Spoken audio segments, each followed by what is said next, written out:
All right. Well, hi, everyone. Today I want to begin talking to you about our reading for this week, The Culture Industry, from Adorno and Horkheimer.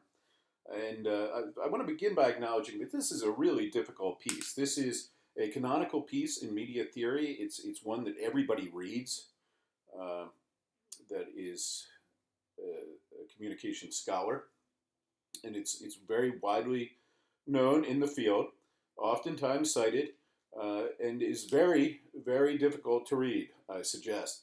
And there are a lot of ideas here. So we're going to begin unpacking them here, and I'll probably do it in more than one short lecture so as not to bombard you with too much all at once and make sure that the files upload properly. So this is the first part of our examination of the culture industry.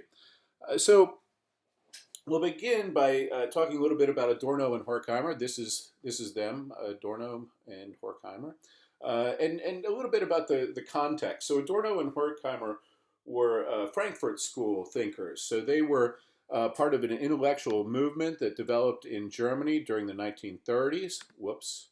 And so I have a little link here to teach you a little bit about the Frankfurt School. So the Frankfurt School theoreticians practice what we call critical theory, a term that you're probably familiar with or that you've heard in the news or at school. And specifically, they formed around the Institute for Social Research, which was an institute that was part of Goethe University in Frankfurt, Germany, that was founded in 1923. And so these guys got together. They were a bunch of neo-Marxist scholars. Many of them were Jewish. And they got together and worked toward trying to figure some things out, as critical theoreticians try and do, right? And so they did this against a backdrop of great instability in Europe at the time.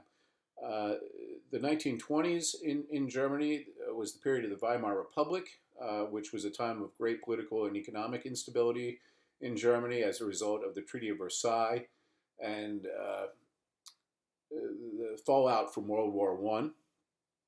And then in the 1930s, when they were working there, we saw the rise of the National Socialist Party, the Nazis, and Adolf Hitler. And eventually, this all, of course, culminates in World War II, the Nazi death camps, and threats of fascism throughout Europe, Italy, Spain. So again, it's a deeply troubled time. And so, when we read Adorno and Horkheimer, if they seem grumpy, they are. As a matter of fact, they kind of remind me of the Muppets, right? The two old Muppet guys, Statler and Waldorf, who always mocked out everyone who got on stage, right? They were misanthropes, and so were Adorno and Horkheimer, I think, to some extent. But obviously, they had relatively good reason. So, in order to understand their general hypothesis, we have to understand a little bit about the book, and that this article comes from, The Dialectic of Enlightenment, and what the overall hypothesis is. And so to understand this, we have to understand the Enlightenment, right? So the Enlightenment was, as you can see here, a European intellectual movement of the 17th and 18th centuries. And the Enlightenment centered around the use of reason. Uh, and so it's during this period of Enlightenment, we come out of the Dark Ages into the Enlightenment, and we see this celebration of reason, science, math. It really sets the stage for where we are today in the West in terms of how we think about learning and knowledge and the power of science and technology and so on. But on the other hand, Adorno and Horkheimer recognized that the Enlightenment and this dedication to reason and science and so on, in some ways, had done harm, and that indeed the Enlightenment had turned into its opposite in a sense, and that Enlightenment ideals like democracy, for example, had produced fascism. It's important to note that leaders like Hitler did not ultimately seize control through military coups, but rather were elected. And so they view this as a failing of democracy. And reason ultimately produces unreason, and the individuality that is treasured in the Enlightenment mode of thinking had in many ways created a kind of conformity.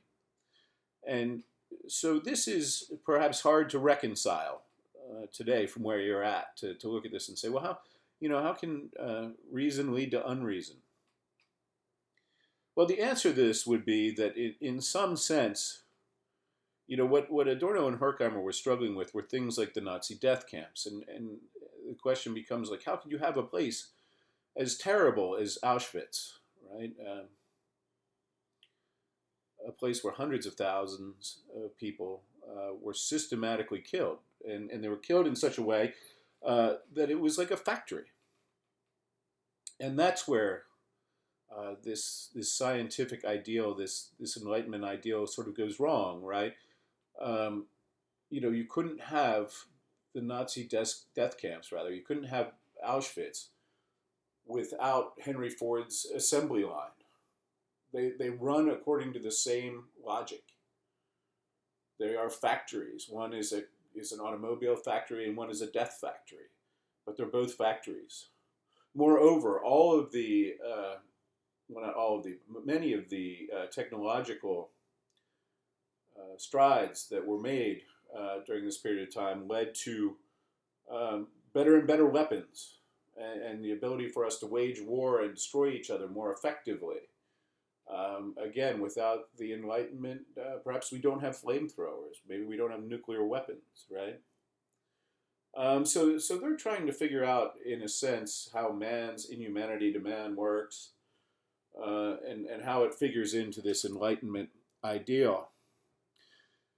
So, again, they ultimately argue, now that we understand the Enlightenment, they say the celebration of reason by thinkers of the 18th century Enlightenment had led to the development of technologically sophisticated but oppressive and inhumane modes of governance, exemplified then in the 20th century by fascism and totalitarianism.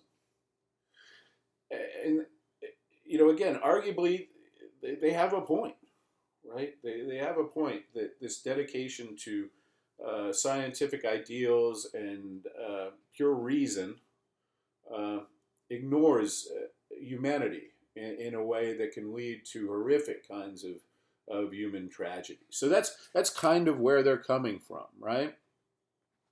So when they write this particular chapter, when they write the culture industry or Enlightenment as mass deception, they're living in exile. They've had to flee Germany because of the rise of Hitler and the Nazi Party.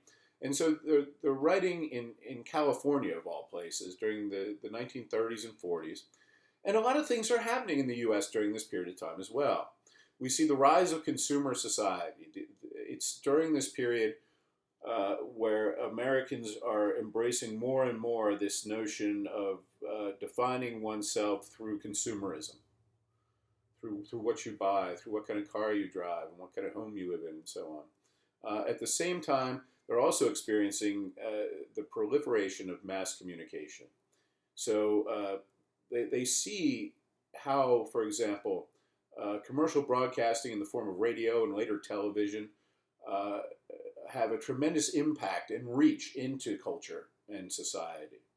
They see how President Roosevelt during the Second World War is using radio broadcasts, for example, to speak to Americans and send out both patriotic and propagandistic kinds of messages. At the same time, of course, Hitler was remarkably adept at using the radio and other forms of mass media in order to solidify and maintain his power. They're also looking to the movies, because it's during this time that American movies are at their peak. The studio system is, classical Hollywood, at least, is at its zenith. We have 85 million to 110 million Americans going to the movies every single week. So this is the largest box office that we've ever seen. And at the same time, magazines, comic books, Pulp Fiction, right? All these things are hitting the shelves and in stores all across America, and people are engaging with media in a way that they never have before.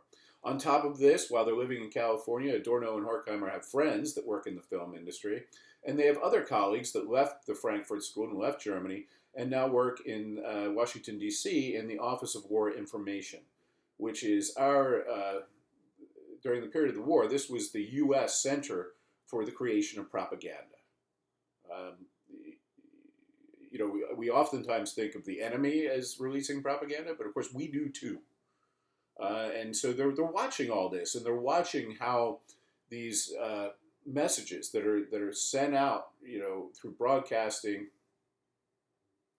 and other mass media channels are how powerful they are, and how these are affecting people in their daily lives.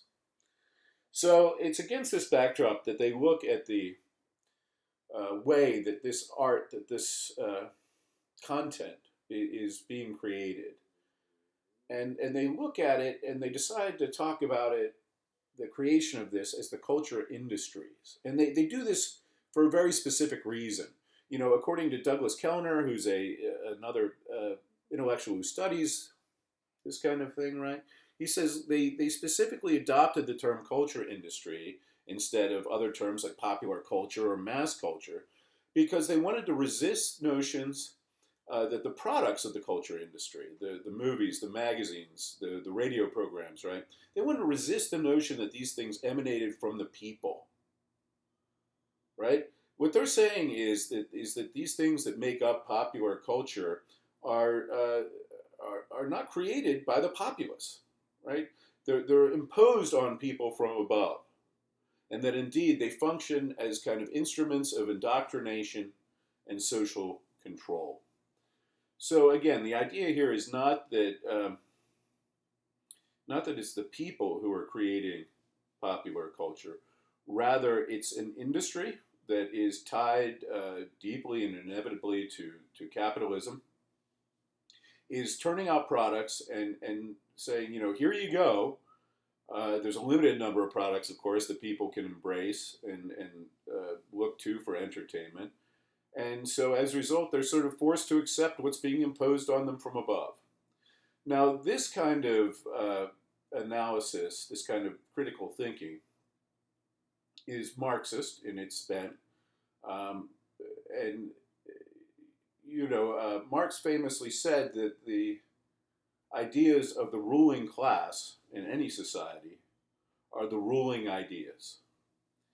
And by that, he meant that, the people in charge, the way that they think and the things that they think are the things that get disseminated to other people so that they end up thinking that way too. And so this is a very top-down kind of, neo-Marxist approach to thinking about media and how media is produced. So ultimately then, they argue that the culture industries are a central part of a new configuration of capitalist modernity, which uses culture, advertising, mass communications, and new forms of social control to create consent in society, right?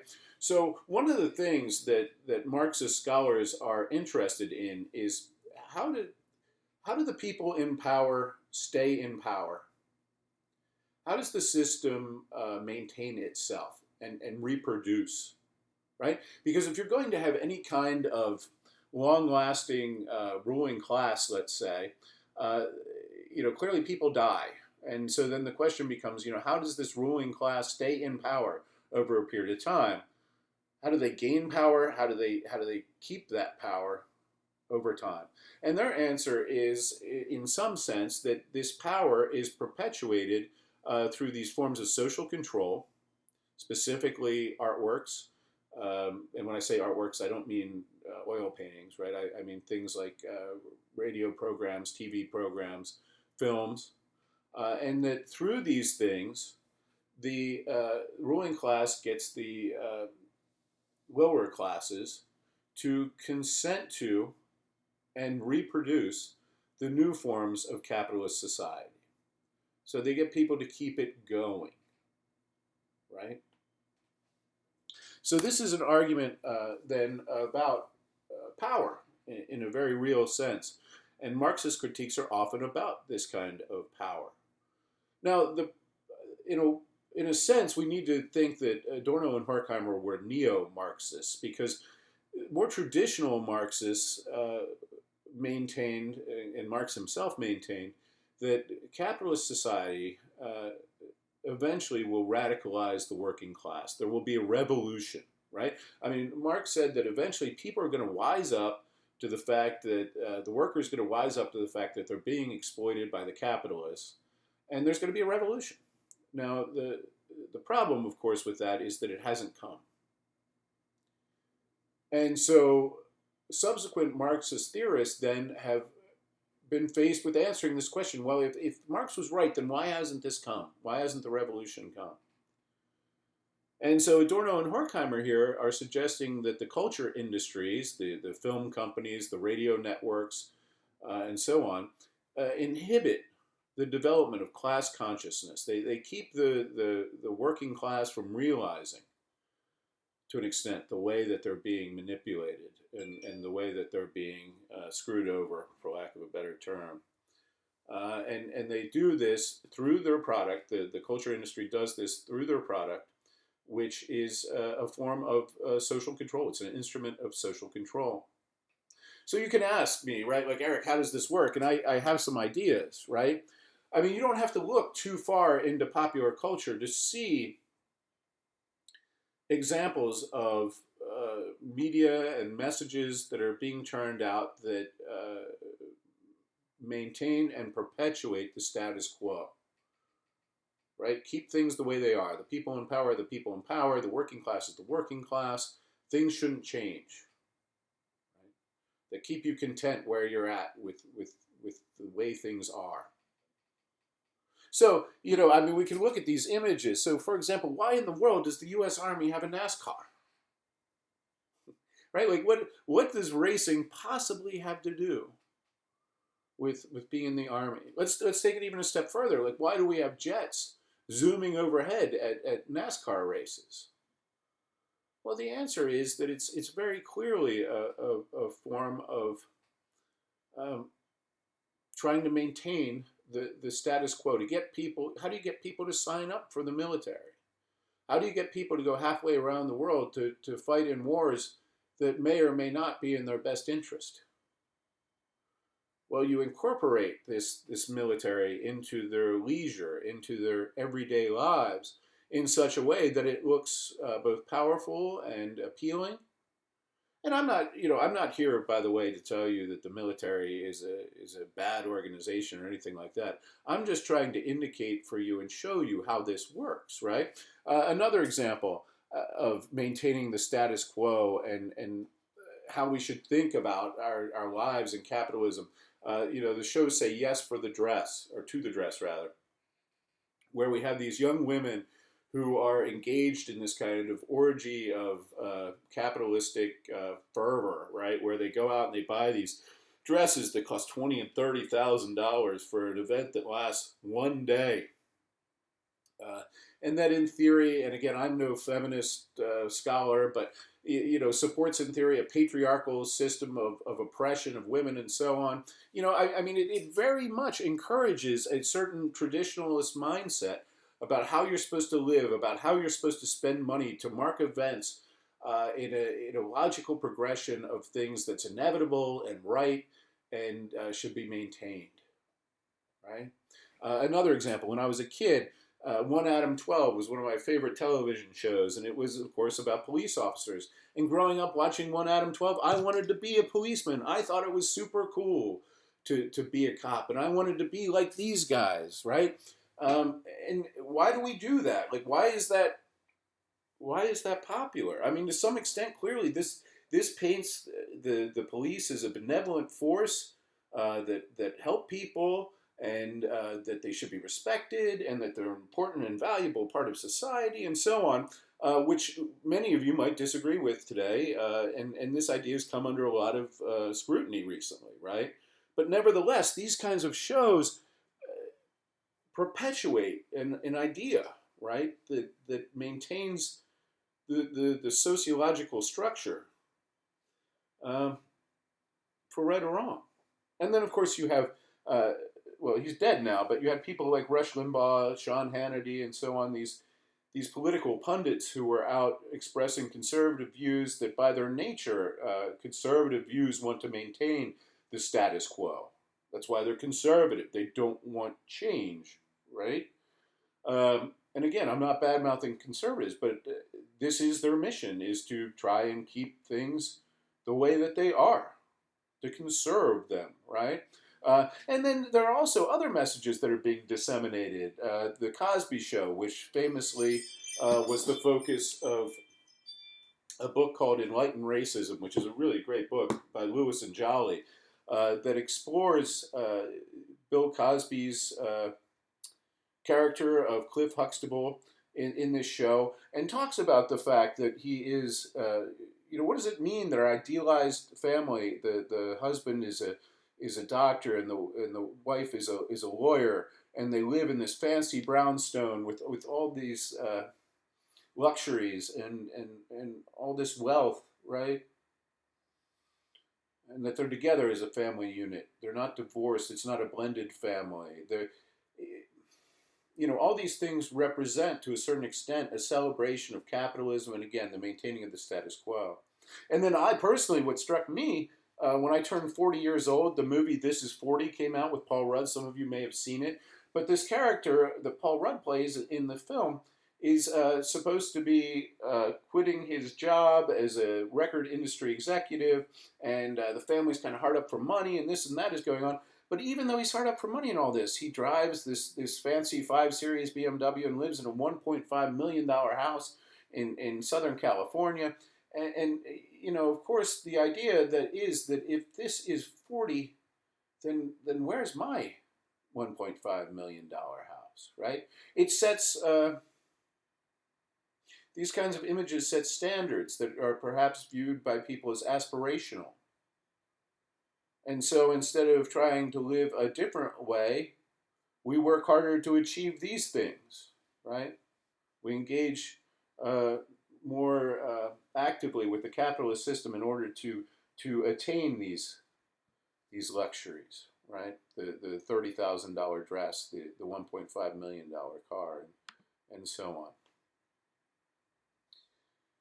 So, in discussing the culture industry, Douglas Kellner says, what Adorno and Horkheimer are doing here is that they're creating a model that pits the individual against his or her adversary, the absolute power of capitalism, right? So again, these guys are Marxist in their critique, and so they don't view capitalism necessarily as a good thing at all.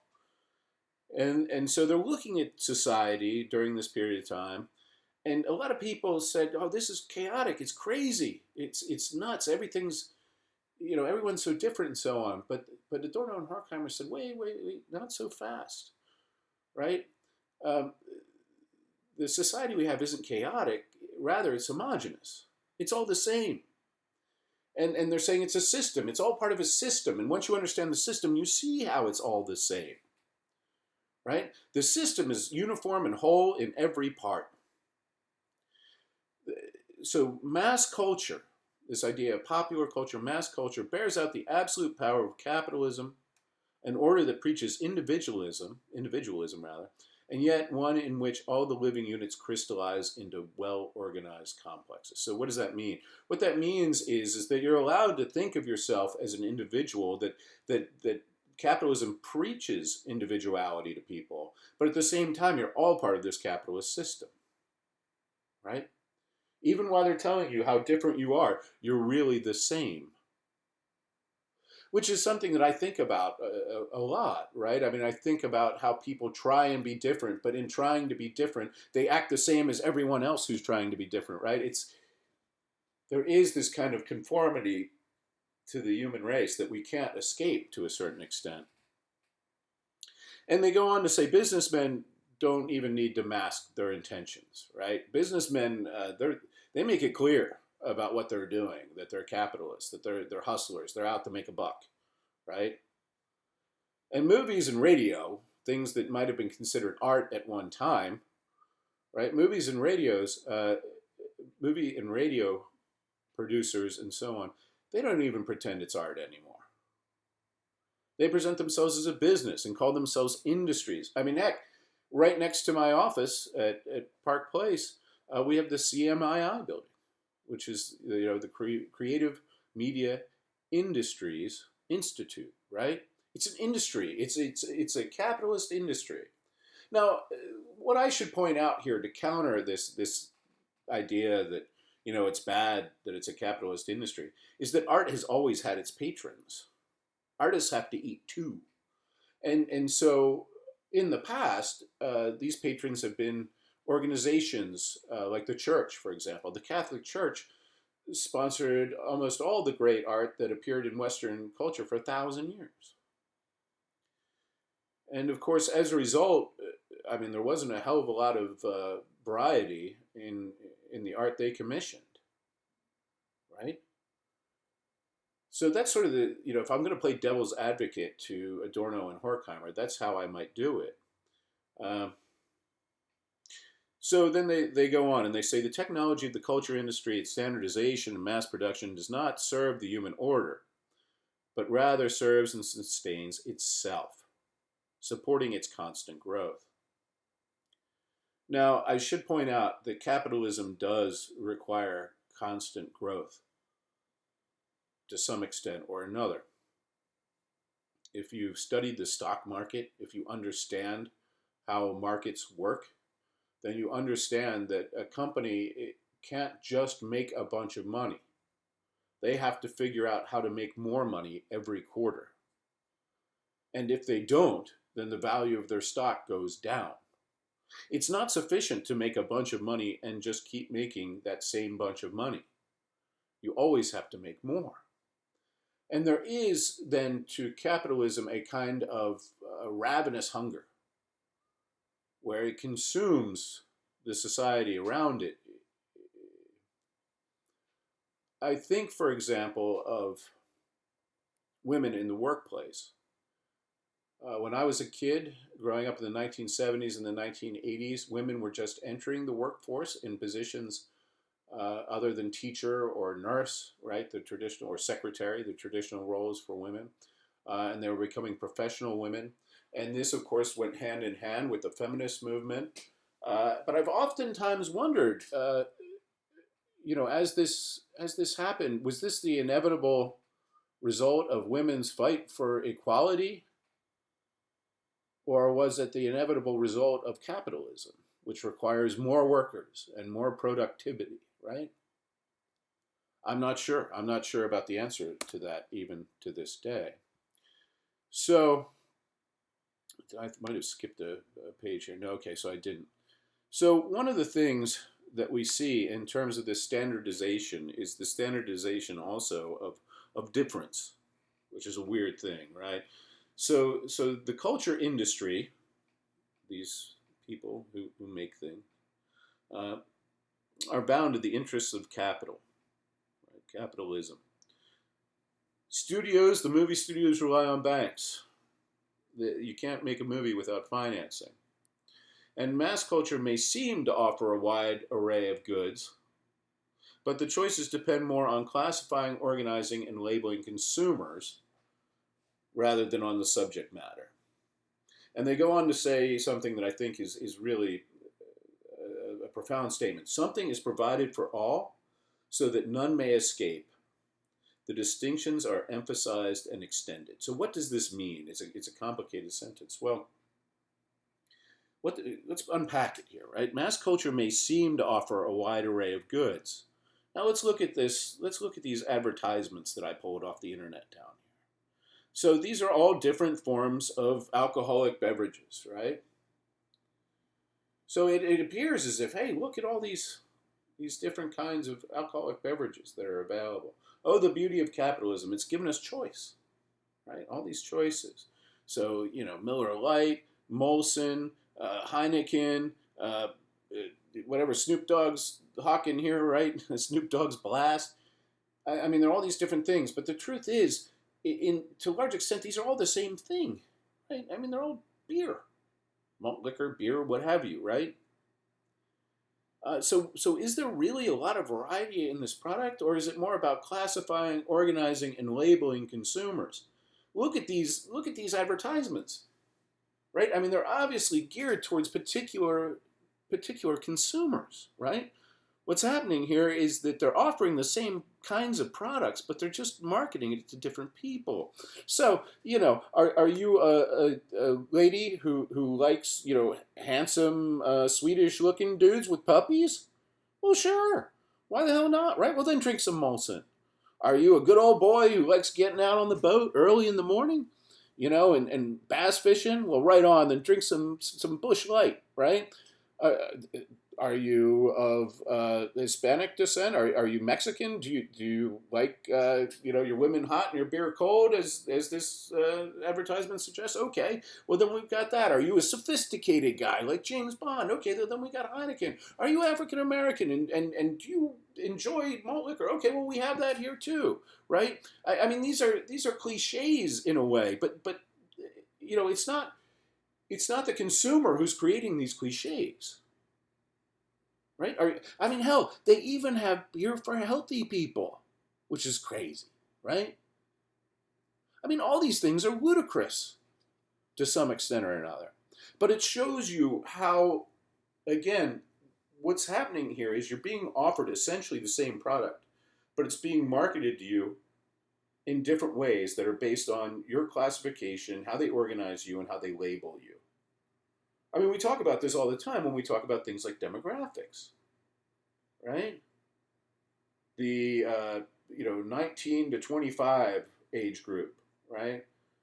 And as our culture has grown and as capitalism has progressed, we've moved on to niche programming, which I talked about a little bit in the lecture about flow, and about this idea. I mean, that's what's happening with media now, is that we're offering basically the same products, but we're gearing it towards different classifications of viewer, right? The super suave culture guy, the exercise guy, the girl who likes hot Swedes and puppies, right? Like all, you see what I'm getting at, right? This is in a sense what they're saying when something is provided for everyone so that no one may escape, right? The industries have a product for you.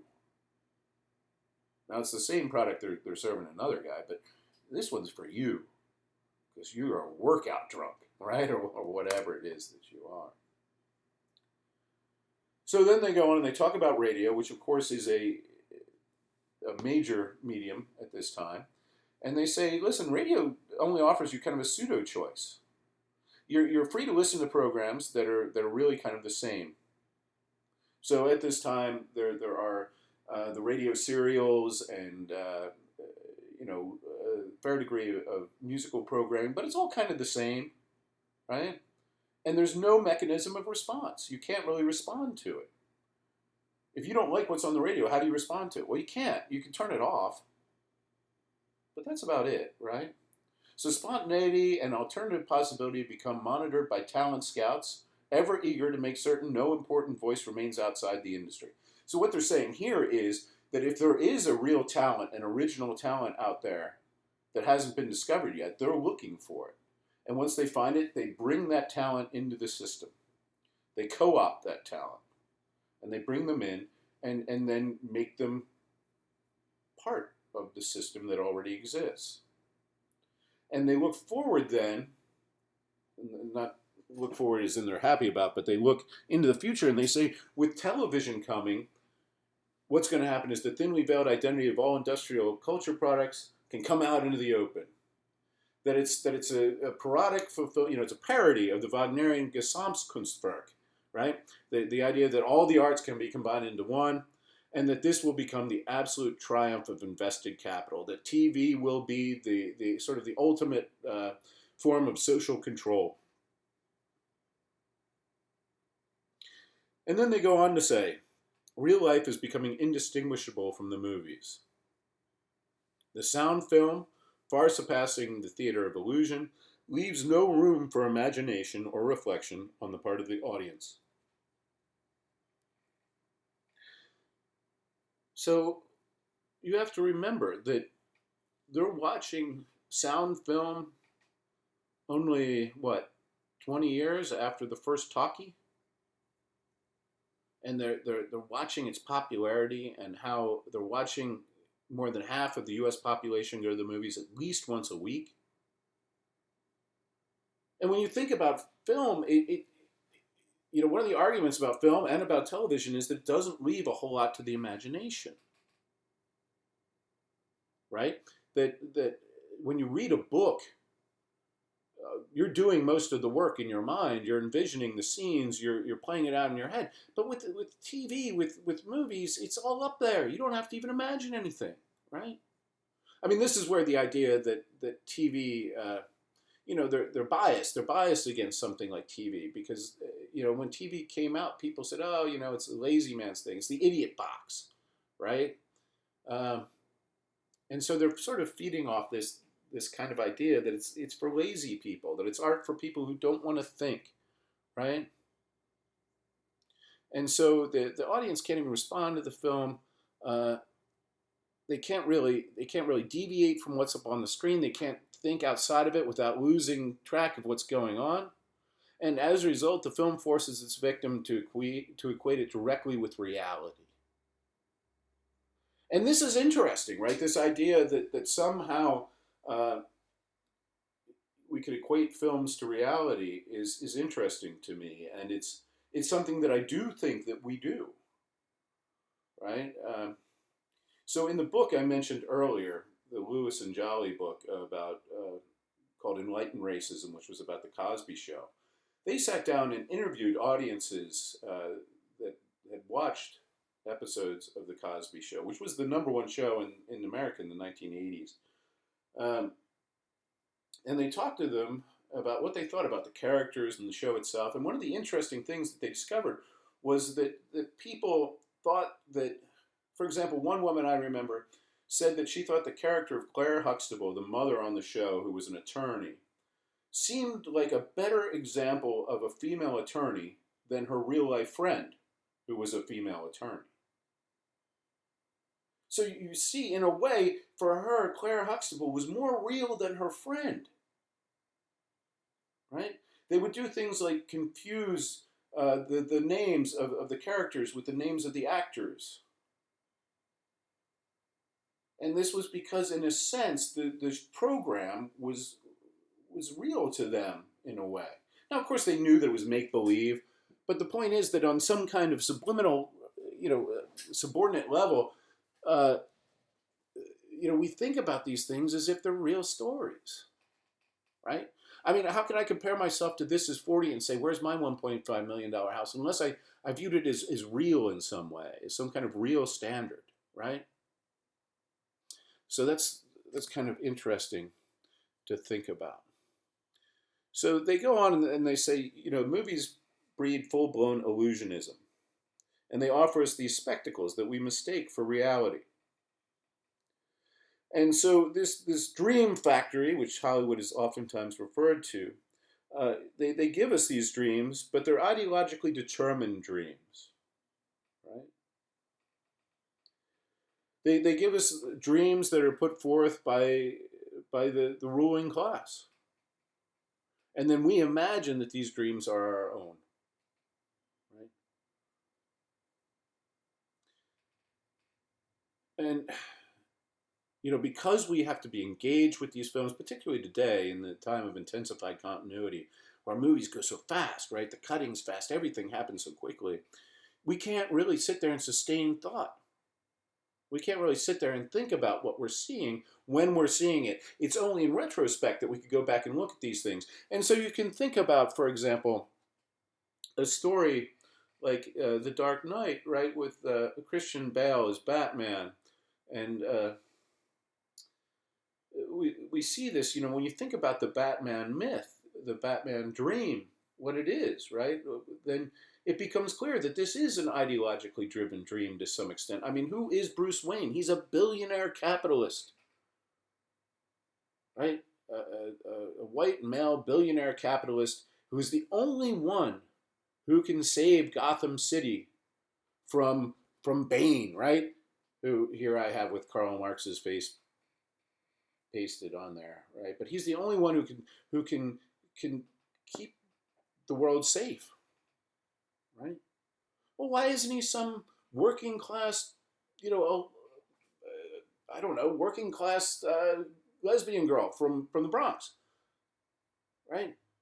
I mean, so you see, I guess, that, I'm not making some argument here about representation. Rather, I'm pointing out the structure and the way that these things work, right? And perhaps there's something appealing about the billionaire savior, right?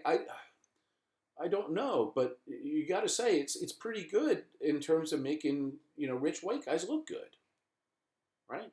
And of course, who is Bane in the film? Well, Bane is, quite frankly, a communist, right? He gets up here, and if you remember the film, I'm not going to play this clip because YouTube will probably ding me for copyright violations. I show this normally if we're in class, but Bane gets up here and he makes this speech and he says, "Listen, let's go get the rich people and tear them out of their penthouses and take their shit. Let's redistribute the wealth," right? I mean, that's literally what he's saying. And he's the threat to society and culture that can only be saved by this billionaire, right? Who, by the way, doesn't have any inherent superpowers. Rather, they're powers that he, pulled himself up by his bootstraps and worked so that he can become almost superhuman in a Nietzschean kind of sense, right? An Ubermensch, where he's worked himself and trained himself to the point where he can hang with Superman, right? But he's got no special powers. So you see how this dovetails with the capitalist American Horatio Alger myth, the idea of, if you can work hard, there's no limit to what you can achieve. You can become an Ubermensch, right? You can become almost superhuman if your will is strong enough, right? Okay, so slide 14 is probably a good place to stop this lecture. I've been bending your ear for a little bit. Hopefully, I've explained some of these concepts in a way that's helpful, and I will follow up shortly with another video, and thank you for checking this one out.